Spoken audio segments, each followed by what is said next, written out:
let's look at these next few problems here. Premise 1, Monday is one of the days of the week. Premise 2, Thursday is one of the days of the week. Premise 3, Saturday is one of the days of the week. Conclusion, all of the days of the week have names that end in day. So these are all true premises, right? But the conclusion here, this is a weak argument because you have not listed out every day of the week to make this conclusion. So you're not making a deductive argument. You're making an inductive argument, or a deductive argument is actually possible, right? And things aren't always named consistently. So just so that you see Monday, Thursday, and Saturday, right, doesn't mean every other day is going to be named the same way.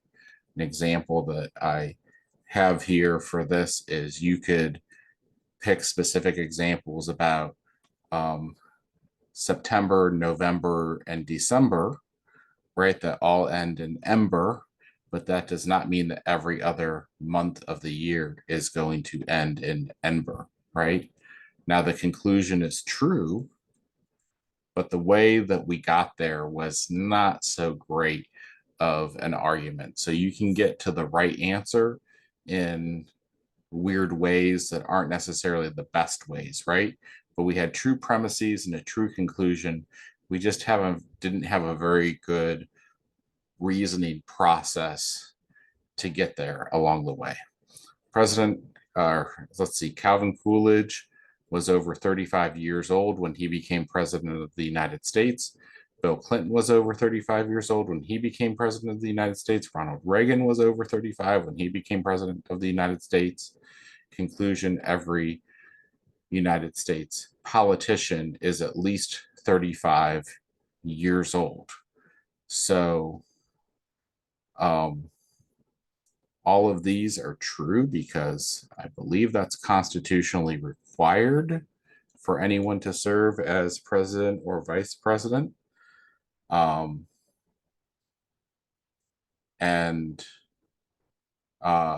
But the conclusion is false here. Though one must be 35 years old to be president of the United States, one can be younger and still hold many other positions as a politician. So this is bad reasoning just to base your conclusion of all politicians only off of a few presidents. Why did I say false up here? Sorry, I meant to write true. I said true with my mouth and wrote false with my pen. So it's true here, these things about the presidents. It's false here about every politician. So this is a very weak argument as well, because you're trying to make an every statement, an all statement based off of very few pieces of data, and those data points don't closely relate to the thing that you're trying to make the conclusion about. Okay, premise: baseball, football, basketball, golf, hockey, and tennis are all played with a ball. Conclusion: all sports are played with a ball. Well, I would say the premise is false because I wouldn't call a puck a ball here. Most of the sports listed are played with a ball. Hockey is not. So I'd say the premise is false, right? And I'd say the conclusion is false because we just listed a counterexample. So the argument is weak. It's actually wrong. And so there's many other sports other than hockey that aren't played with a ball, like wrestling, swimming, skiing, and so on. All right. Let's look at number 11 here. 8 plus 11 is 19. That's true. 12 plus 7 is 19. That's true. 38 plus 33 is 71. That's true. Whenever we add an even number to an odd number, the result is an odd number. That's true. But again, the argument here is kind of, well, they say that the argument is strong. So we'll say the argument is strong here.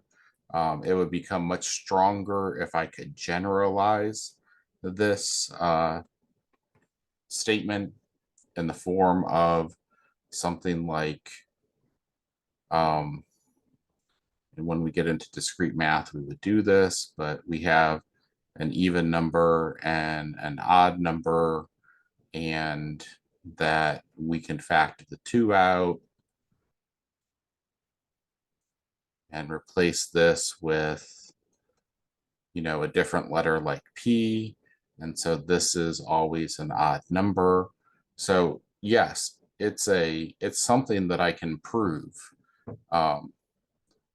decisively here. That's a strong argument. The way in which it's stated right here, just using 3 examples, may not be as good as a mathematical proof like I just did.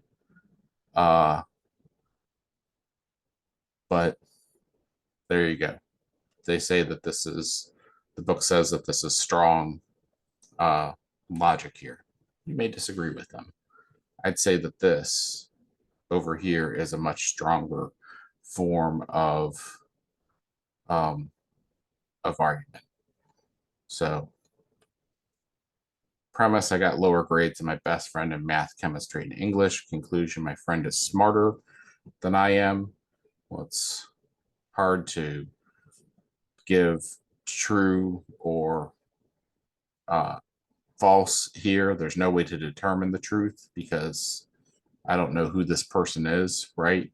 But the argument is weak because basing your intelligence just off of your grades in these classes is not really a good evaluation. There's going to be other things that could be determining factors here of maybe your friend has more time to study than you do.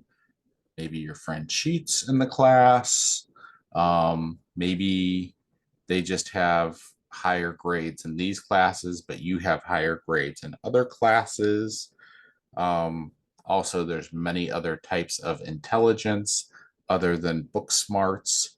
So, there's all types of reasons to say that this argument here is weak. So the only one that they really wanted you to see was a strong argument was this one about an odd number plus an even number being an odd number, because we can prove that mathematically here, have a proof for it, and show that it's always an odd number. So that's some strong logic. All of these other ones, though, are weak arguments, and some of them have even led to some faulty conclusions like number 10 did. All right, that's it for this video. Come back next time and we'll use some Venn diagrams to determine the validity of an argument.